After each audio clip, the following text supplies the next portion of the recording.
अरे कुछ नहीं बिगड़ेगा तेरा, हरि शरण आने के बाद। कुछ नहीं बिगड़े। युद्ध करो,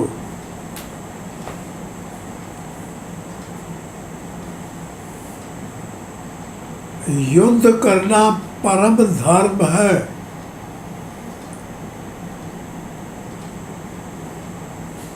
शास्त्र की दृष्टि से युद्ध भजन को कहते हैं, साधन को कहते हैं।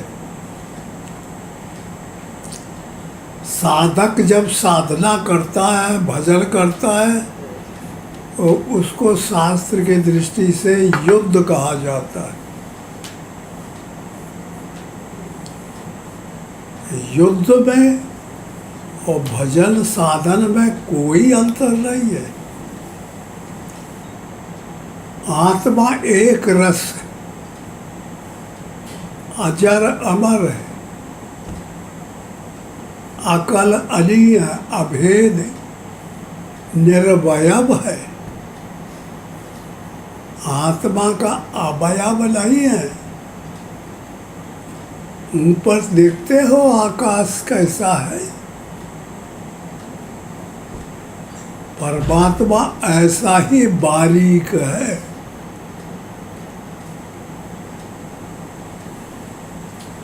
आकाश से हजारों गुना बारीक है।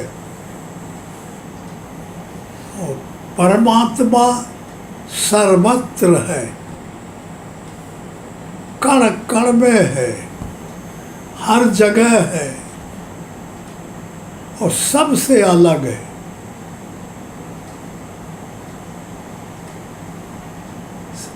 निर्वयव है, उसका कोई अवयव नहीं है। कृष्ण कहते अर्जुन खड़े हो और युद्ध करो।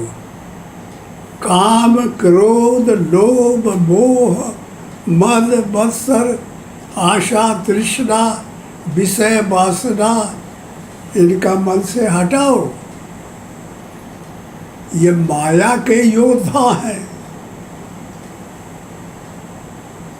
ये 10 इंद्रियां और 4 अंतःकरण मन बुद्धि चित्त अहंकार, इनमें ये लपेटे भरे मन का काम करता है संकल्प विकल्प करना।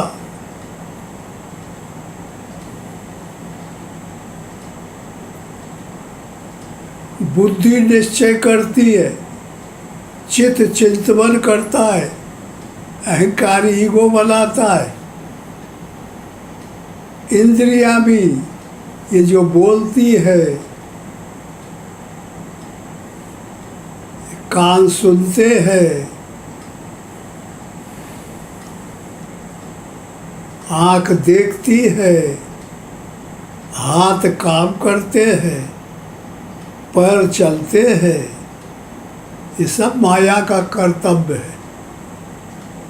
इनको निकालना अलग करना पड़ता है, मन को निकालना पड़ता है इनके जाल से। इंद्रियां भी उबाली जाती है और जिन जिनको माया से छुड़ाया जाता है उनके ट्रांसफॉर्म हो जाते हैं, रूपांतर होते। मन पहले सर्प था, करता जीवन घात, अब तो मन हंसा हुआ मोती चुन चुन खात। आत्मा बन जाता है ये मन जब माया से छूट जाता है।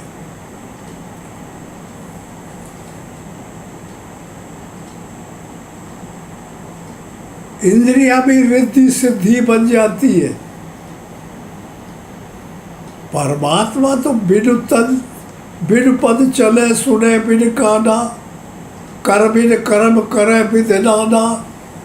बगैर पैर के चलता है, बगैर कान के सुनता है, बगैर हाथों के कर्तव्य करता है, बगैर मुंह के खाना खाता है, उसका नाम है परमात्मा।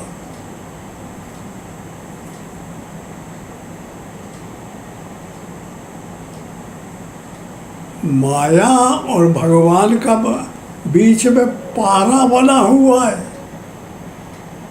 हुरुरुआ खेलने वाला जैसा, कबड्डी खेलने वाला जैसा। एक तरफ ये पार्टी है माया, एक तरफ भगवान है, और दोनों का युद्ध होता है, लड़ते को जीतता है, को हारता है। इधर काम क्रोध लोभ है माया की तरफ, परमात्मा की तरफ ज्ञान विवेक वैराग्य सम दम अनुराग, ये योद्धा है। इधर उधर से झगड़ा होता है, और जिस ये सब अंतःकरण में होता है साधक, इसी का नाम साधना है।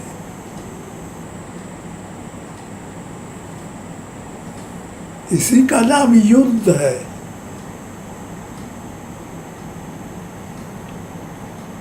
तो जब साधक साधना करता है और अगर माया जीत गई, ज्ञान और वैराग को हटा दिया और काम क्रोध इन्होंने कब्जा कर लिया, तो ये मनुष्य शरीर माया में चला जाता है।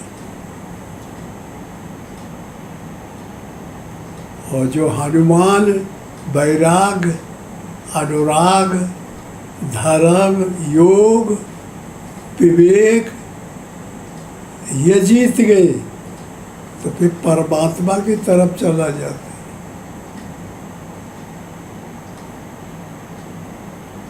इतना युद्ध लड़ना पड़ेगा, वही साधक साधना में सफल होगा।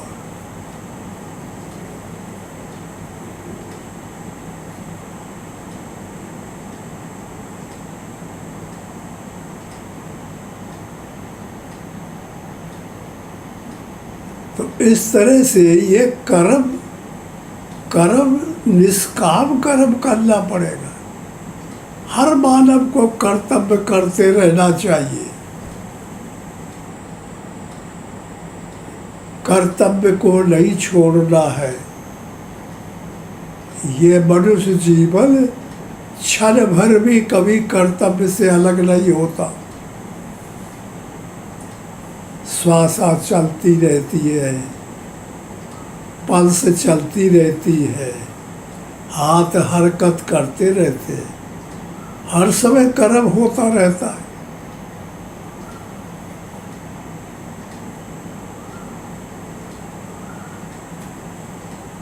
आज के प्रश्न में यही है, अर्जुन से कहते हैं कि मनुष्य सबसे श्रेष्ठ है। उसके पास कर्म करने की क्षमता है। अच्छा कर्म करेगा तो परमात्मा को पा जाएगा, और बुरा कर्म करेगा तो माया में चला जाएगा, तो पतन हो जाएगा।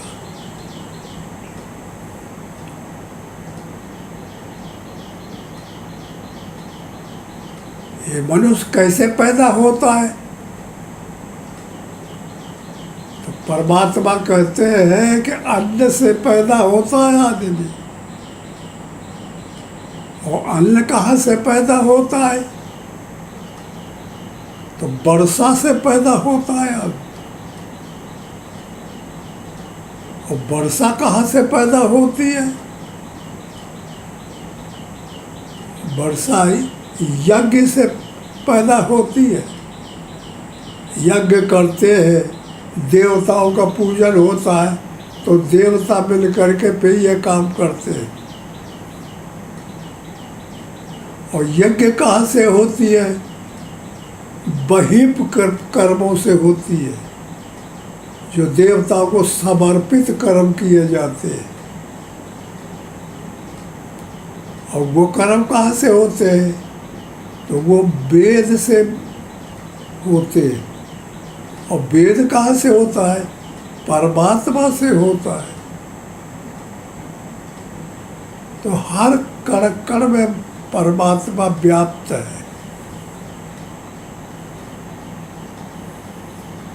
लेकिन जो आदमी काम, क्रोध, लोभ, मोह में फंसा है,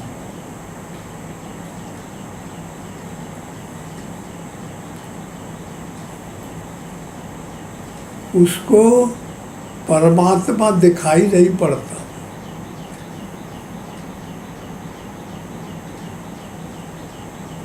ये माया ऐसी है कि बाहर बाहर जितने पदार्थ दिखाई पड़ते नेत्रों से, उन्हीं में अर्जत रहा था इधर उधर। संकल्प करता है तो फिर कर्म करता है, तो फिर फंस जाता है, दुखी होता है, सुखी होता है, ये जाल में फंसा रहता है। ये के लिए कोई कायदा कानून नहीं है।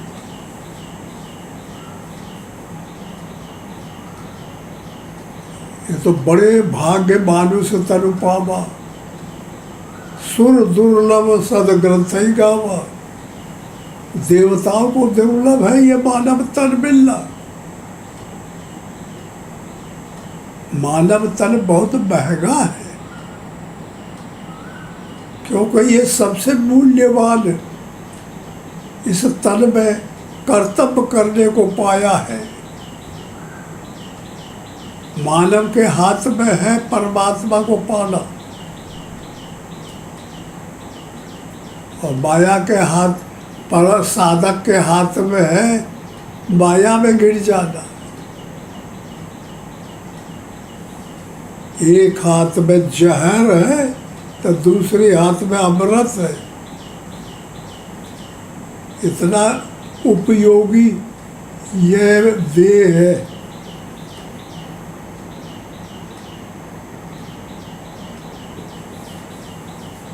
तो कृष्ण कहते हैं कि हे अर्जुन, तुम आगे बढ़ चुके हो, तुम इनको जाल को खत्म करो। माता को देखे, पिता को देखे, चाचा, बाबा, ताता, नाना, संपत्ति जितने लोग हैं, पितामह को देखे, द्रोणाचार्य गुरु को देखे, तो कहते हैं, अर्जुन कहते हैं कि मैं बताइए ये अपने पुरखा और गुरु लोगों को हत्या करूं? अच्छा ज्ञान मुझे बताते हैं। हे अच्युत, आप मुझे वो रास्ता बताइए जिससे मैं आपको प्राप्त करूं।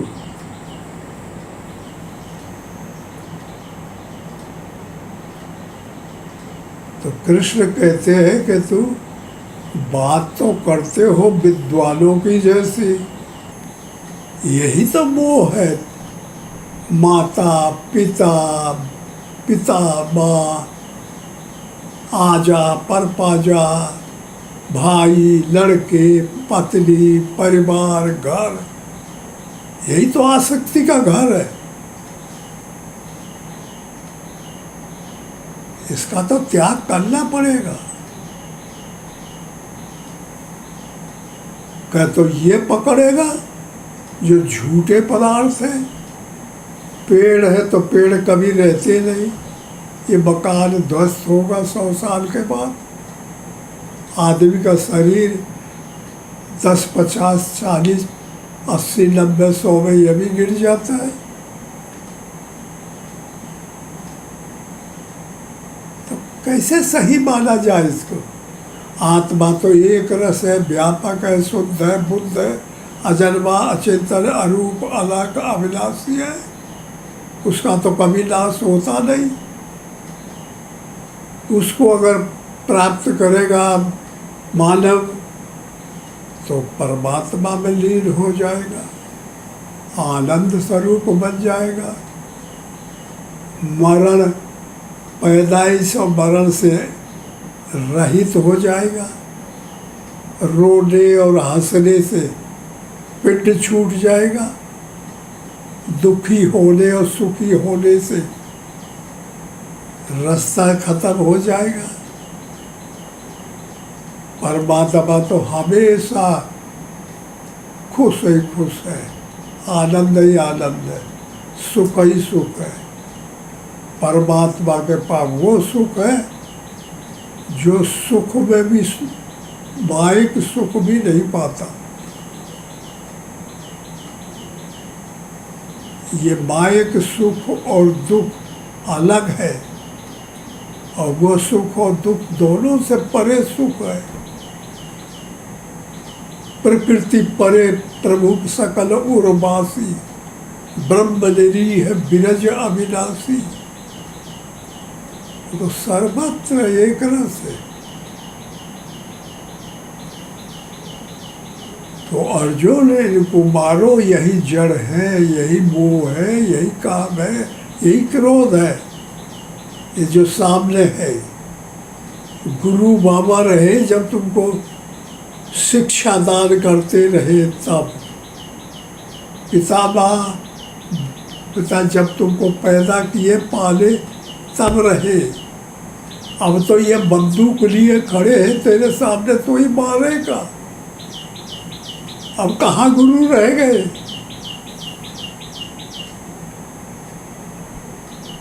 वो तुम्हें मारेगा दुश्मन माने हैं, और तू उनको गुरु बाबा ही माना जाइए।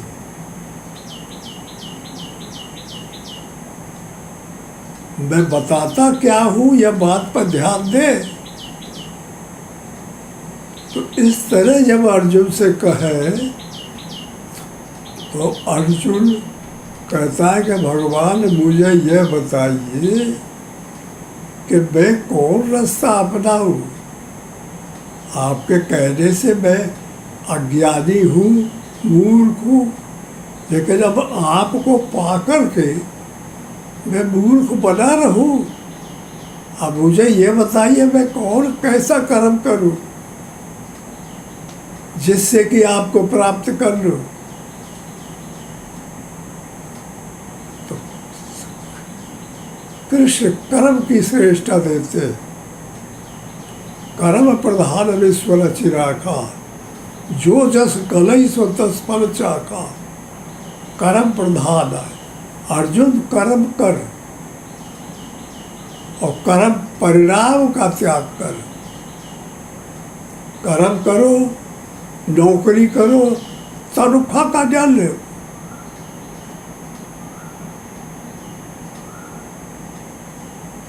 बड़ा से बड़ा परिश्रम मेहनत करो, कर्म, और फल परमात्मा को सौंप दो। तब तुम निष्काम कर्म योगी बन जाओगे, ज्ञान योगी बन जाओगे, सांख्य योगी बन जाओगे।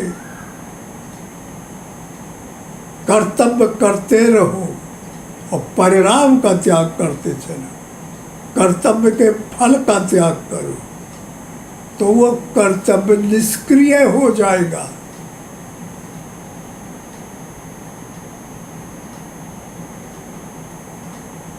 तो इस तरीके से ऐसे जब चलोगे तब फिर कल्याण को प्राप्त होगे।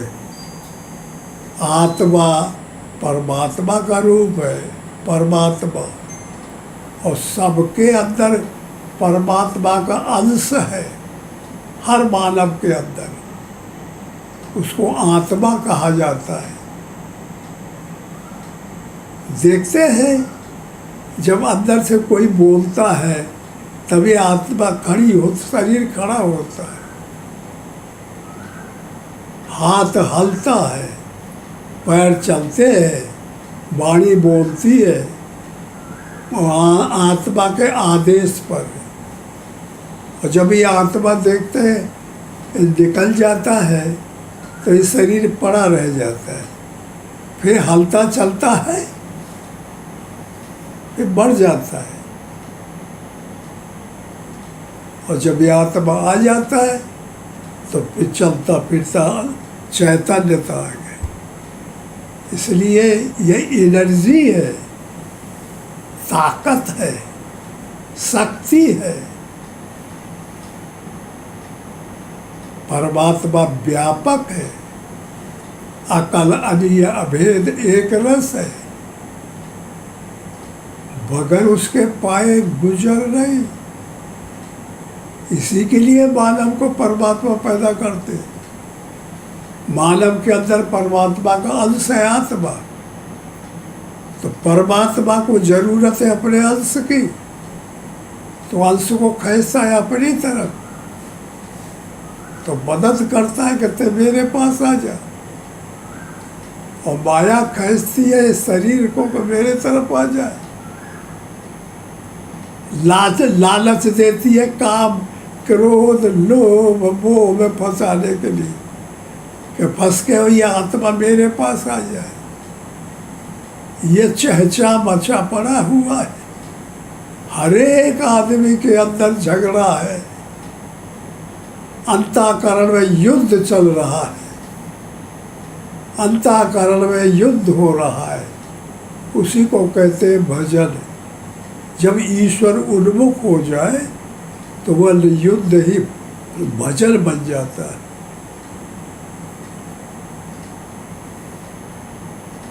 तो ये बहुत सी बातें जो हमने बताई तो समझ में आया है। आए गौर से समझने का मेहनत करें। ब्रेन बहुत बुद्धि तेज होनी चाहिए और कर्मठ होना चाहिए आदमी, और जिद्दी होना चाहिए। मुलायम आदमी काम नहीं करेगा, और लचीला आदमी काम नहीं करेगा। ये तो जीवत में मरना भला है। ये जिंदगी का मारने के लिए तैयार होना पड़ेगा। जिंदा रहे और मर जाने की एमेंसिपेशन याद कर ले, कैसे जिंदा रहते रहते मर जाए। जीवत में मरना भला, जो मर जाने सोए, मरने से पहले मरे, अजर अमर सो होए। जीवत जीवत मरो, तब परमात्मा के पैदा हो जाओगे। ओम